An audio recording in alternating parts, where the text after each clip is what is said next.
No.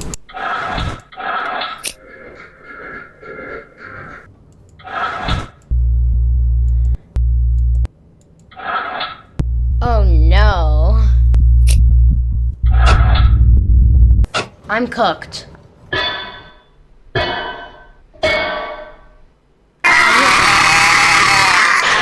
I heard it from both sides. Okay, like one was on the one side, the other was on the other side.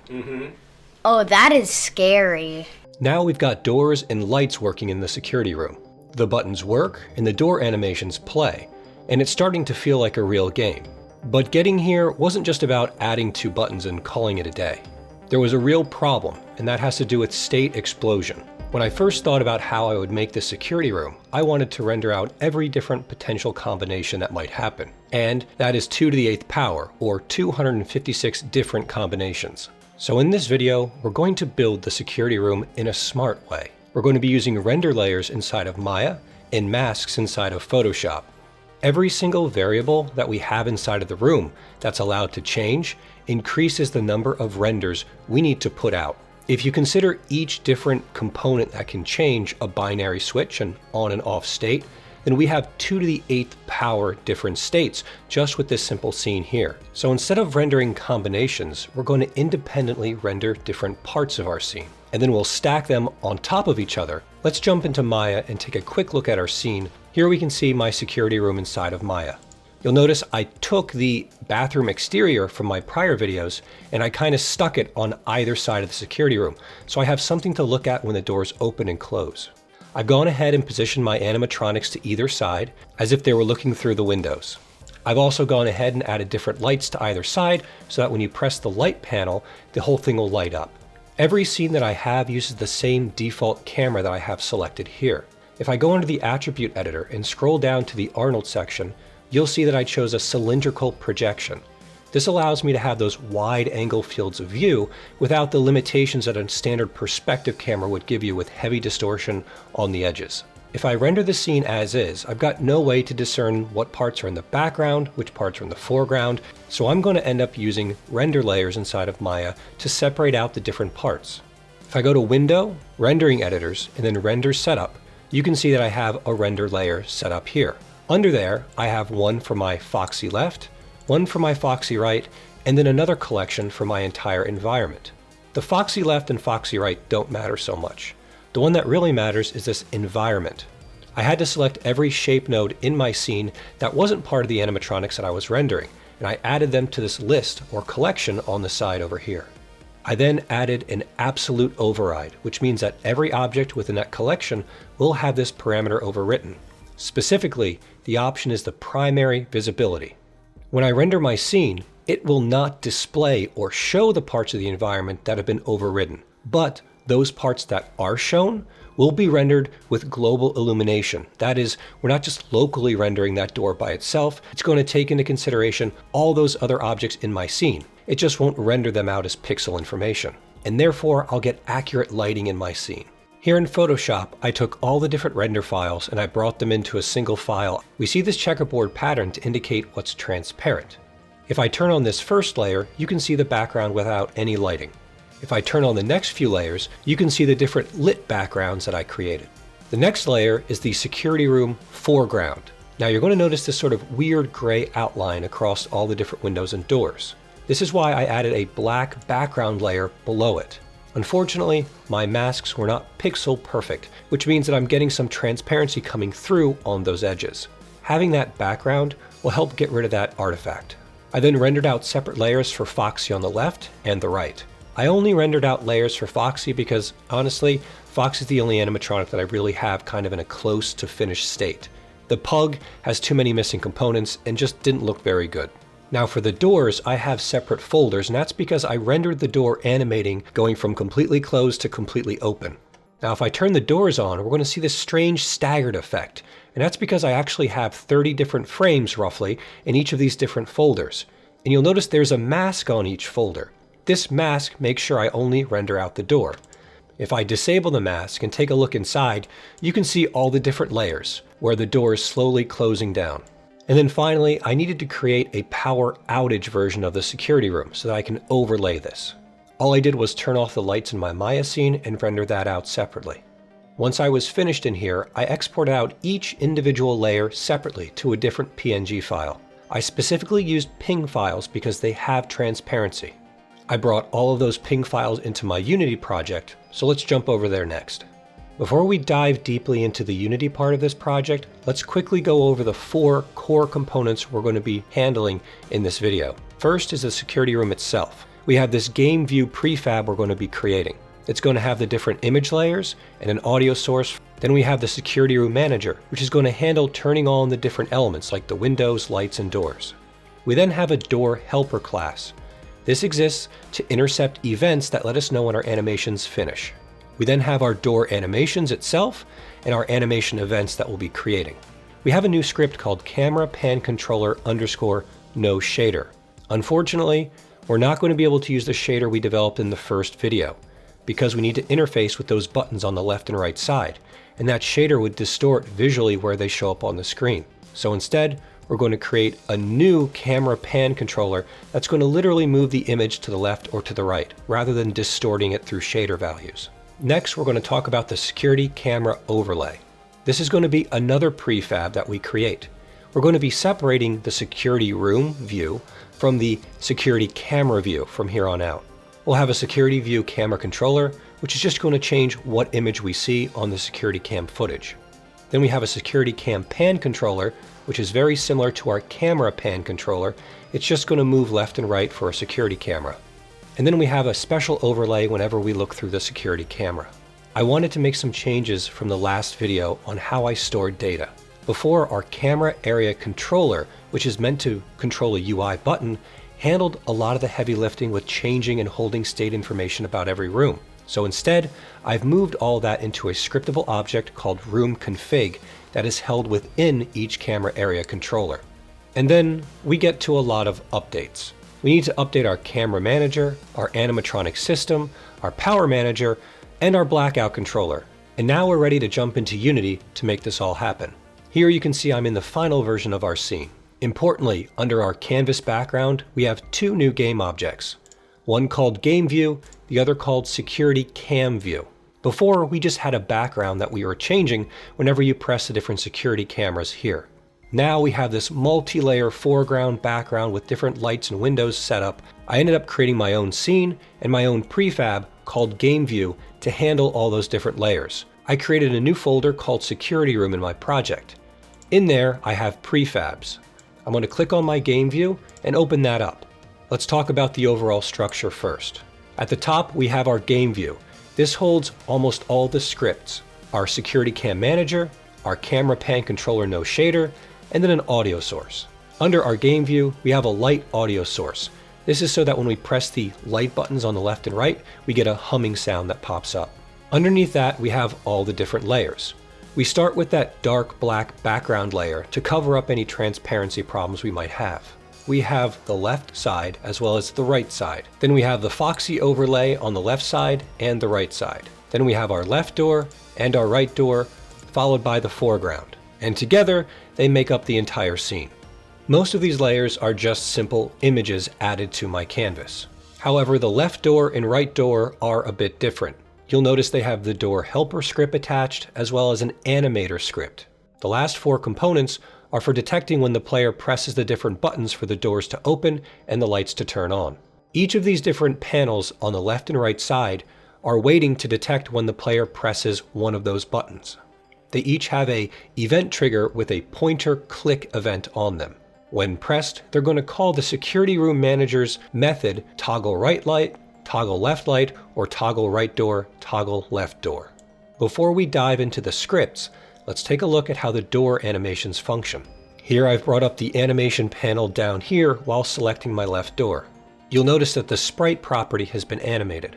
All I did to make this happen was I took all the different rendered images over here and I drag and drop them directly into my animation view. Now as I move left and right on the timeline, you'll see that the door opens and closes because it literally is changing each of those sprite graphics as we scrub through the timeline. I also did this for the right side. Here you can see it raising and closing. I ended up creating several different animations, not just the opening sequence. If I click this drop down, you'll see I have a right door closed and a right door opened. These animations are only a single frame, and they're there just to hold the door being fully closed or fully open. You'll also notice that the fully closed and fully open have a little white tick at the top corner. This is an event. When we get to this part of our animation, it's going to signal to make a state change to one of our parameters in our animation. The same thing occurs in my opened animation. Here we can see that setBoolOpen gets called, which is going to set that Boolean value to be true, that it's actually opened. This doesn't make a lot of sense until we take a look at the Animator view and see how I set this up. To control the doors, we really have these 4 different states we're working with. We also have 3 different parameters on the left side. We have a toggle door trigger. When we press one of those buttons, it's going to fire off that trigger and toggle the state of the door. Then we have 2 different Boolean values. The first is open. This says whether or not the door is fully open or fully closed. The next is transitioning. I don't want the player to be able to press the button multiple times while it's midway through opening and closing. It just messes up the logic of the game because technically the animatronic might be able to sneak through during that time. In our animation, we have our entry, and its default entry point is into idle open. The doors are open by default in our game. Idle open only goes to left door closing. If we click on this transition, you'll notice that in our conditions on this side over here, we have toggle door and is door open needs to be set to true for this to happen. So you have to press the button and the door has to be fully open to move on to the next state, which is door closing. This then plays the door closing animation. When that finishes, we move on to the next transition automatically. That's why it has an exit time right here. We move on to idle closed. And that's where we remain, with the door fully locked down until the player presses that toggle door again. Both the left door and the right door were set up the same way. If you don't want to use animations, you could just literally transform the door up and down to move. Now let's dive into the scripts that make this prefab work. Clicking on Game View, you can see the SecurityRoomManager script, followed by the CameraAreaController no shader script. We'll dive into the SecurityRoomManager shortly. Let's first talk about the CameraAreaController, because this overrides all that shader stuff we did in the first video. CameraAreaController is almost the exact same script we had in our prior video for controlling moving the camera to the left or to the right, but there are a few differences. You'll notice the values for our pan speed and our edge width are much larger. This is because we're working in pixels now.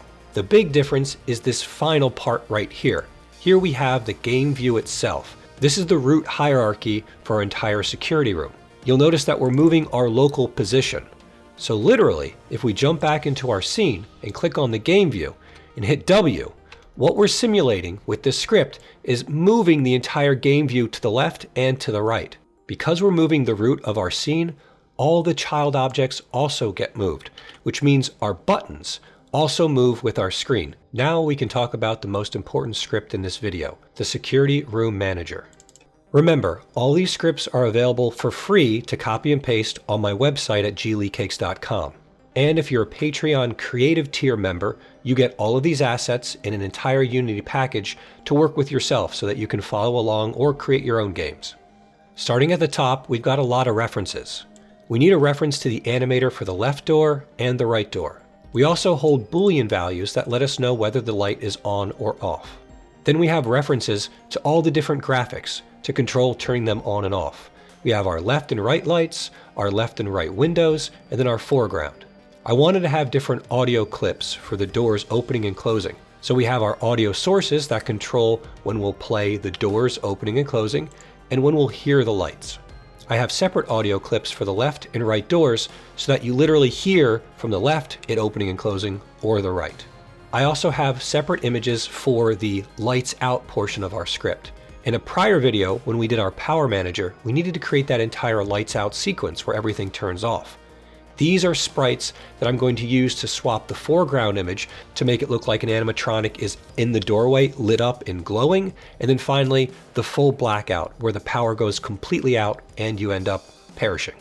I also need references to the animatronic system and the Power Manager because we're going to be working directly with them. I have 4 events that are optional. I don't actually use these right now, but I figured somewhere in your game you might want them. We have on right door opened, on right door closed, on left door opened and on left door closed. Our start method simply looks for references to all these different managers and systems so that we can work with them. I have 3 public methods that get called by other classes later on, and those are going to be controlled by our Blackout manager when we decide to kill the power. I also have helper methods to see whether or not the left door or the right door are considered open. These query the state of our parameters in our animation. Then we have some helper methods to check whether or not the left door is open or the left door is closed, as well as some calls to directly open or close the doors. The set right bool open and set right bool closed are going to be used in the Blackout manager to open the doors when power goes out. Now we have the toggle left light method. First we toggle the state of the light itself. We check to see if the light is actually on now, and if it is, we see whether or not the animatronic is at the side of our door. I didn't render out different graphics for the Pug and Foxy, so I'm just using the same image for either one. I check to see if the Pug is outside the door or Foxy's outside of the room door. If it is, I turn on the graphic that shows an animatronic. Otherwise, I just turn on the graphic that shows the exterior lit up. I went ahead and integrated the Power Manager already into this system. Here, I call a method called PowerManager.addDraw. If you check out one of the prior videos when we made the Power Manager, that was already a method we had created back then. Finally, we play our audio source lights so that you can hear that humming sound. If the door was instead opened here, we remove that power draw. We go ahead and deactivate the left light as well as the Foxy light. I'm not sure which one would have been turned on, and I don't really care. I just need them both to be turned off so that we can see the dark background. Then we go ahead and stop our light audio source from playing. The toggle right light is the same thing.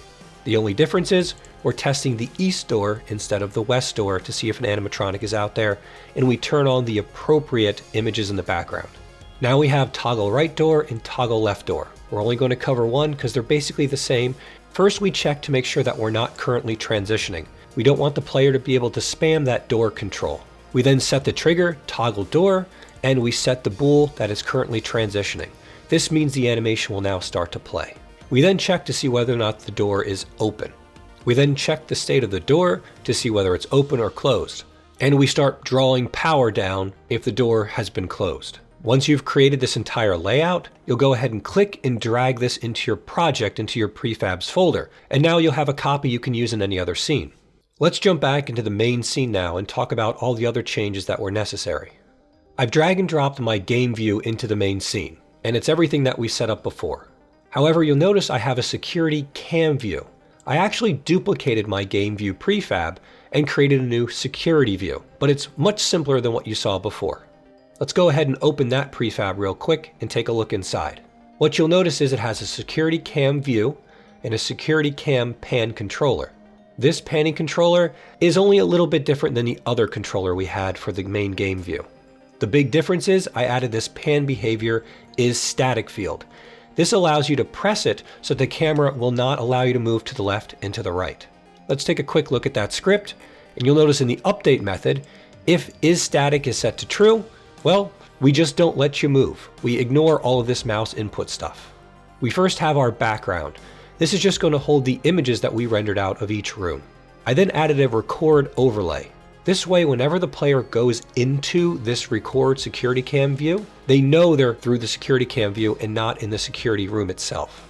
I then added a record icon, just a little red dot, followed by some text that says record. Now let's take a quick look at the security cam view script. The security cam view is very simple. All it does is hold a reference to our background. That is the image we're going to be changing whenever we click on a different security cam. It has a reference to our record icon and our record text. I currently don't use that. The idea was that I might want to blink it on and off in the future. Here's our only method. It's called setCameraImage. It takes in a sprite and changes the background to be whatever that sprite is. Let's go back to our main scene. I had to break things up into a separate game view and a security cam view because before we only had one background image we were changing. But now that I have all these different layers, that system doesn't work. So that's why everything had to be broken down into two separate game objects with the security cam view on top, and then below that is the game view itself. This way, when we enable the security cam view, it pops up on top of the game view. You're probably wondering how we change the background image now.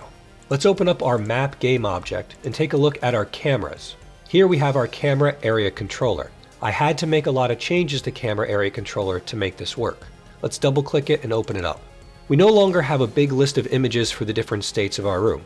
Remember, we had images for an empty room, one with the pug, one with Foxy, and one with both. The CameraAreaController was always meant to be something that controls the UI, but we ended up shoehorning in all this other information and functionality. I decided to pull all of that out and put it in a separate class called RoomConfig, which you see here. RoomConfig is a scriptable object. It's pretty much just a place for me to store the state of a system. Here you can see we define room IDs, which are all the different room types we have. We then have room names, room visuals, which are all the different sprites we created and rendered out, and then whether or not this camera is static, its maximum speed, and if there's an ambient audio clip. Now CameraAreaController just holds that scriptable object. It doesn't store all that information as part of its class. When CameraAreaController starts, it does the same thing as last time. It talks to CameraManager and registers itself. It's actually just going to pass on all of that room configuration information to the CameraManager. If we now take a look at the room renders folder and open that up, you'll see I have a ScriptableObjects room subfolder. Here I have all the different scriptable objects for each room. They each have their own room ID set up. They each have references to each of the different renderings for every single room. Then all I did was select each of our map buttons and I drag and drop these into our room details or our room config variable. The next important thing we had to make a lot of changes to was the CameraManager. So let's open that up. CameraManager now has two references to the game view, that is the security room itself, as well as our security camera view. This is so we can turn it on and off. We then have a reference to the security cam view controller so that we can set the background of each of the different security camera views. We still hold a reference to the last CameraAreaController so we can turn off and on the blinking as we move around and click different rooms. A big change is that we went from having one dictionary that held our CameraAreaControllers to two dictionaries. The first dictionary now holds our room configs. This just makes it easy for us to be able to find out information about a room based upon its ID. The next important dictionary is this room transitioning states. I actually made an error in the last video. I used a Boolean value instead of an integer value to hold the state of a room. Remember, we have two animatronics moving around and they can't occupy the same room. They also each have different timers on them. So one animatronic could choose to leave now, and then a few seconds later, another animatronic would choose to leave. If I only used a Boolean value to hold the state of what's transitioning, if one leaves, it's going to set that room to be, well, no longer transitioning when we still have one animatronic inside of there. Therefore, we're going to hold an integer value that's going to hold how many animatronics are currently transitioning in that room. And if that number is greater than 0, it means we do not show the room until everyone has fully transitioned. In our start method, we go ahead and grab references to everything that we need. And we also make sure we call this method setCamera to the stage. SetCamera is a new method that allows us to set what room we're supposed to be looking at without actually updating the view. In the events that we subscribe to, that is the animatronic preparing to move as well as the animatronic having moved, we've made a couple changes. This is where we decide to increment which rooms are currently transitioning. Here, when an animatronic is preparing to move, we go ahead and add 1 to that room, and on animatronic moved, we go ahead and remove 1 from that room so that we know that all the animatronics are either partially transitioning or have fully transitioned. Register room is a little bit different. We still take in that CameraAreaController at the beginning, but instead we're working with that room config. Enable security camera overlay and disable security cam overlay are simply turning on and off the security cam overlay, the game object itself. It also triggers that we should be playing the environmental background music for that particular camera. We also check to see whether or not that room was transitioning, and if it is, we make sure to overlay static so you can't see what's going on. Set camera is a lot like the select camera method we had in the previous video. The only difference is we're simply setting the state of what's going on. We're not updating the scene, playing any audio, or showing any visuals. Play cam background audio is going to play whatever audio is associated with that particular room. Select camera hasn't changed much since the last video. The main difference is we're working with these room configurations instead of the CameraAreaController directly. We play our audio, we check to see whether or not static should be there, and we change the graphic based upon what animatronic is at that location. The last thing we're going to talk about is our Blackout controller. This is the controller that played the sequence whenever the power reached 0. We were directly changing the background image. We don't have a background image to directly change anymore. We have the game view and we have that security camera feed. So here we have a reference to our Security Room Manager. That's new, that's the new class we created just for this video. Inside of our coroutine for our blackout sequences, we use the Security Room Manager to check the states of the different doors. If those doors are open, we go ahead and toggle them so that they close. We then use the Security Room Manager to make the room dark. We're no longer directly changing the background image. Instead, we're relying on the functionality we programmed in Security Room Manager to make everything happen. Random face flicker is also a little bit different. Our Blackout controller no longer holds the sprites for the lights out and the flicker effect. So here we just generate an integer value that's in the range of the number of images we're working with. We query a random value, and then we choose the SecurityRoomManager.MakeRoomBright, passing in that index value. This was a tremendous amount of work, but let's enjoy it.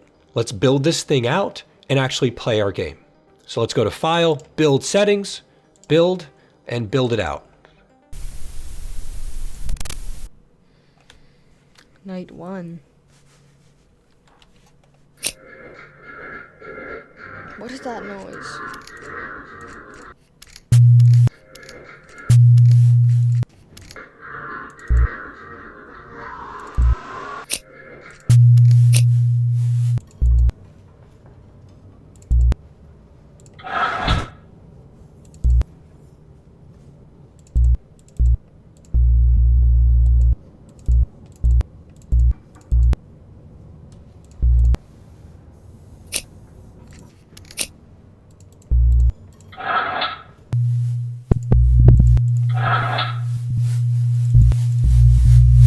It's 1 a.m. and it's already at 60%.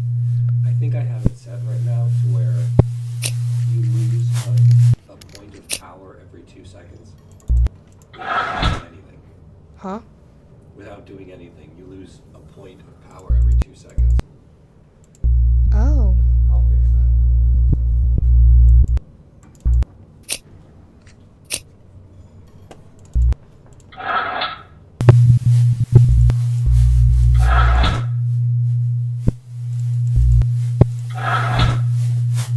They're on both sides. Yeah, they can come on both sides. The same one is on both sides. I don't have a different picture yet of the pug for the side, so it just shows Foxy no matter which side they're on. Okay, so like no matter what I do, I'm gonna die. I already know that. Because it's 3 and I'm at 17 power. You're close. So no matter what, I'm gonna die. Just don't use What do you mean, don't use the power?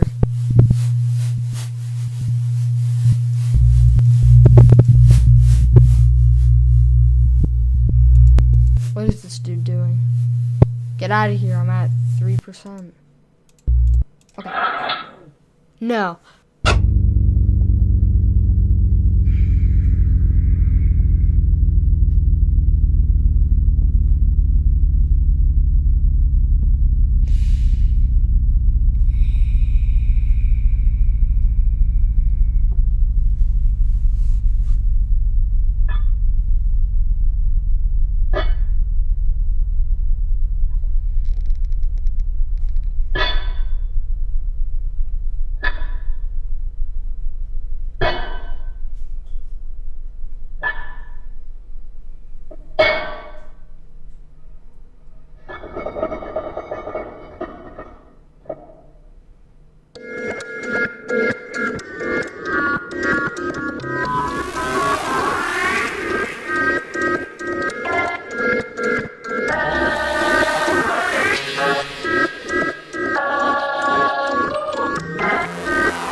Wow. It's very hard to play. Okay, that was a lot of fun. We actually have all the elements of the game that we wanted. We have the animatronics moving around, we have the doors blocking them from coming in and out, we have our lights to see whether or not they're outside of our doors, and we have both a win and a lose state. At the moment, things aren't very well balanced. In fact, the power draw is so high, it's pretty much impossible for you to win the game at this time. So we're going to go back in and clean up a lot of that stuff in the next video. We still have a lot of issues to handle. You'll notice that sometimes the UI doesn't blink at the right time. There are a few glitches here and there where I need to make sure that I stop the user or player from being able to do anything. And it would be nice to maybe add a few more rooms or improve the quality of some of those renders. Once again, thanks all of you who subscribe to this channel, and especially those of you who are Patreon members. Your support is appreciated and keeps me working on this series. Let's take a quick look at our roadmap again to see where we are. But it looks like we only really have one more video until the whole game is done. So for those of you who have been following along the entire series, if you've gotten to this point and created your own game, I'd really like to hear from you. Please show me what you're making. Make a video, post it online, link back to me. I really want to see what you've created. Thanks everyone, so long and goodbye.